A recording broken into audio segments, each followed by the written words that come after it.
na nasa Nueva Ecija sina Kuya Boyet. Kaya doon siya pinuntahan nila Ate Carol. Dapat i-inform mo ako tungkol dito. Wala ka naman pakialam kung mawawala si Kuya Boyet, di ba? Katulad ka lang ni Mom eh. You would have just stopped me from helping. Gusto mo talagang gagawin ko yan? Well, galit ka pa rin sa kanya, di ba? You still blame him for everything. But still, you should have told me. Galit ako sa kanya. Pero ayoko may mangyari masama sa kanya.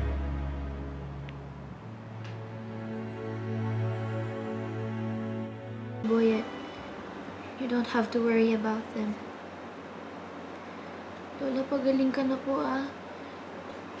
Para makauwi ka na po ulit, magsama-sama na po tayo.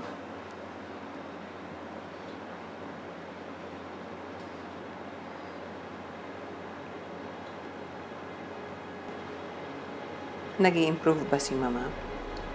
Hindi po. Good. Sasabihin mo sa akin kung nag-i-improve siya. Kasi hindi siya dapat gumaling. Sige po, Mom. Darling? Darling? Halika na. Mauna na tayo. We gotta go. Mom, pwede po bang mamaya na lang po tayo umuwi? Darling, may dinner ako. Okay, I don't wanna be late. Magpaalam ka na sa lola mo. Okay. Bye, Lola. See you next weekend na. Love you. Okay na. Galing ka na. Mauna ka na sa car. And tell the driver to switch on the aircon na, ha? Yes, Mom. I'll follow.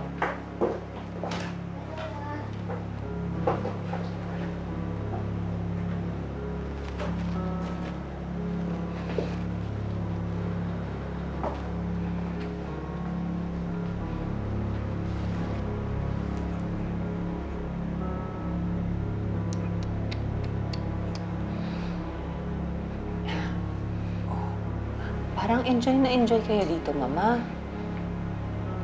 Having a good time? Good. Good. Huwag na kayong mag-alala tungkol sa mansyon, Mama. Ako na ang bahala doon sa mansyon. Hmm? Hindi ka na babalik ulit doon. Dito ka na lang.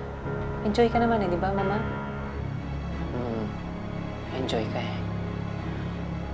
Dito ka na lang, ha? Okay? Sige, Mama. I'll go na. Have fun.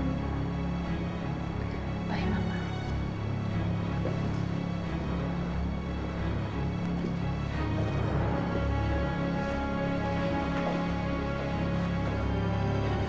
Huwag mong alagaan yan, ha?